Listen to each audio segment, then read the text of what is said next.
Di atas kusen ada buah durian. Masak ubi dicampur nasi. Untuk pada kusen yang paling keren, izinkan saya mulai presentasi. Sebelumnya di sini saya akan membawakan presentasi tentang hidup sehat tanpa diabetes. Ada yang tahu nggak diabetes itu apa? Gula, apalagi saya gula kencing manis. Tapi tahu nggak sih teman-teman penyebabnya apa, gejalanya apa? Terus diabetes itu ada jenisnya apa enggak sih? Tahu nggak? Turunan bisa. Nanti kita bahas di sini ya. Tadi diabetes itu apa tadi? Gula. Jadi diabetes ini adalah suatu penyakit ya teman-teman, di mana kadar gula dalam tubuh itu meningkat, ya, atau yang disebut dengan hiperglikemia.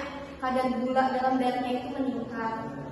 Nah, penyakit ini juga bisa jadi penyakit keturunan atau herediter.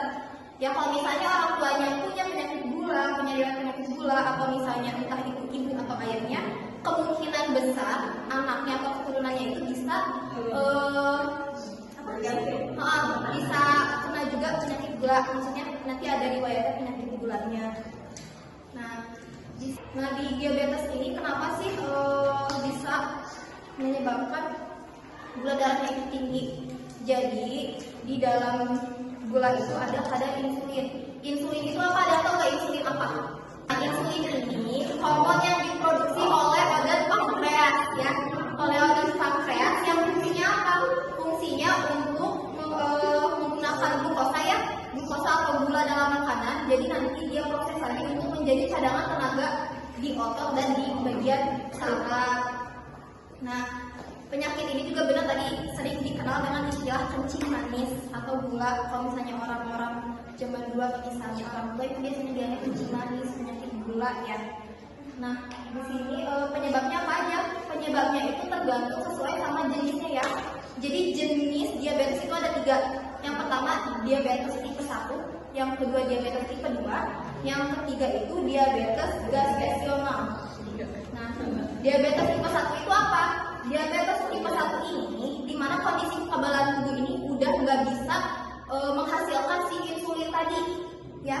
Jadi di sini si organ pankreasnya ada masalah sehingga dia tidak dapat menghasilkan si insulin yang gunanya itu mengatur gula dalam darah. Jadi nanti kalau misalnya nggak ada insulin, nggak ada yang mengatur gulanya dalam darah nih, itu bakal meningkat, ya. Jadi si darahnya akan meningkat. Nah, yang kedua, diabetes tipe 2 ini tubuhnya masih bisa memproduksi insulin, cuma emang ada sedikit gangguan atau misalnya si sistem kekebalan tubuhnya itu kurang bisa menggunakan atau mengelola insulin dengan baik, ya. Nah, yang terakhir diabetes gestasional. Yang ketiga ini biasanya itu rawat oleh ibu hamil. Soalnya banyak kalau misalnya ibu hamil itu agak kurang sensitif sama insulin. Sebenarnya entah ini pasca hamil atau misalnya sudah hamil bisa aja sih naik misalnya ke DM tipe 2, DM tipe 1. Kalau misalnya nggak ditangani, tapi kalau misalnya ditangani itu nggak akan berkepanjangan.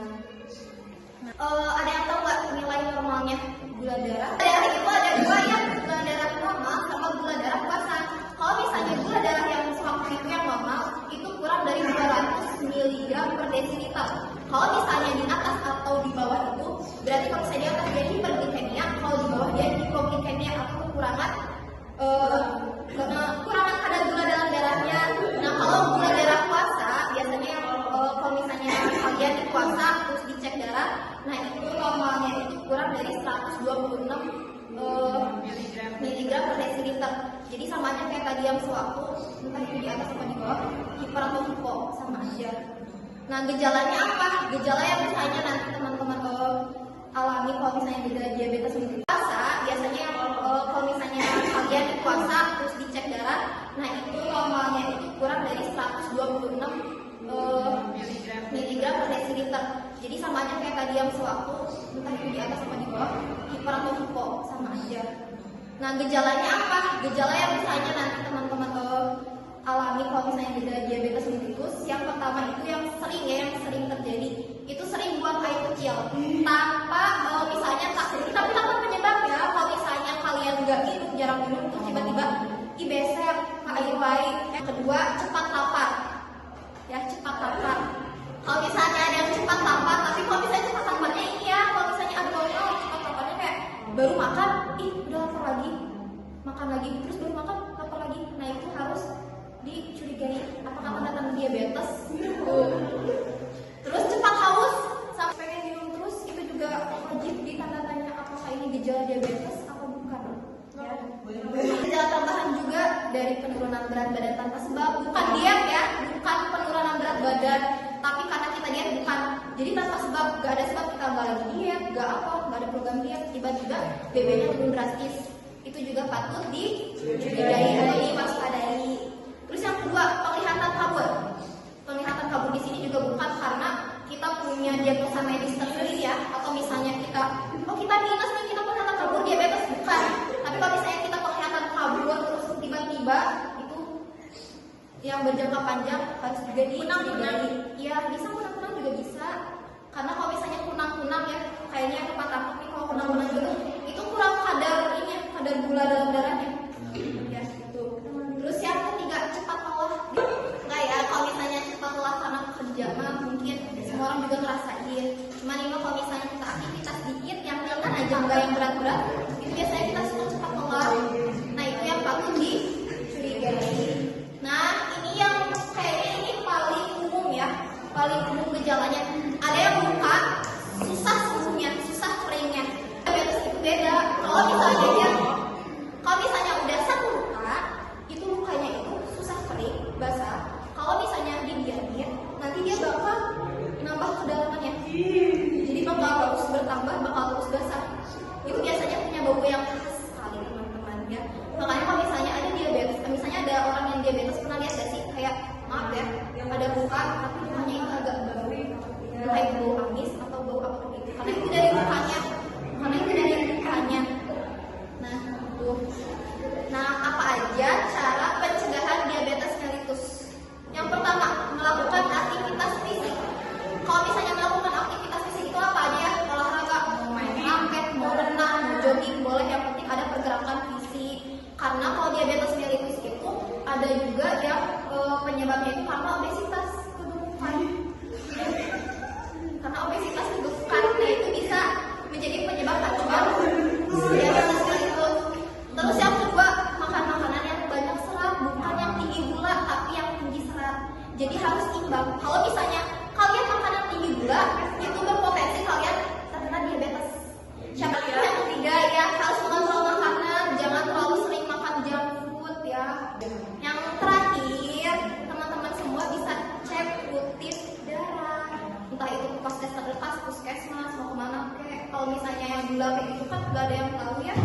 Tiba-tiba entah itu dari pola makan kita atau misalnya keturunan itu tapi kita belum berasa, itu bisa dicek aja rutin ke puskesmas terdekat gitu.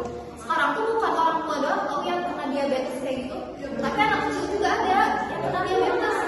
Iya, yang pertama turunan, yang kedua mungkin iya, kasihan kalau misalnya anak kecil mah masih kecil udah dikasih pengobatannya apa kalau misalnya udah kena kayak gitu, harus suntik insulin seumur hidup.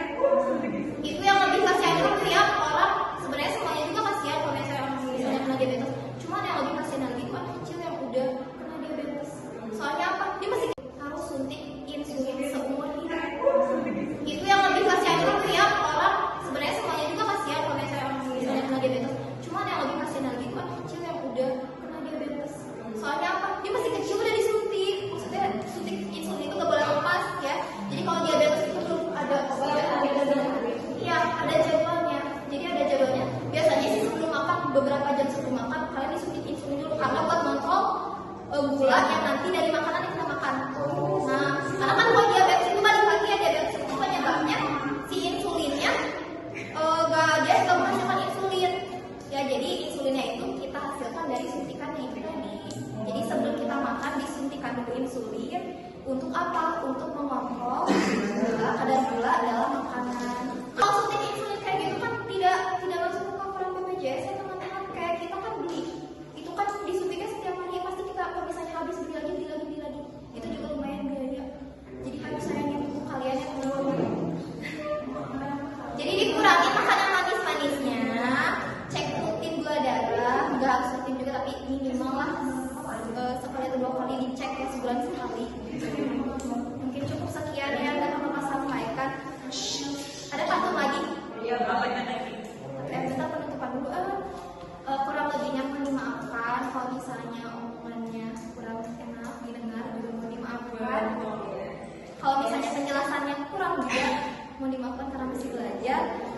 Terakhir ada pantun. Mana ya tadi? Biarlah seperti kolam. Paus pada air menyelam. Dari lubuk hati yang paling dalam, saya tutup presentasi ini dengan wassalamualaikum warahmatullahi wabarakatuh.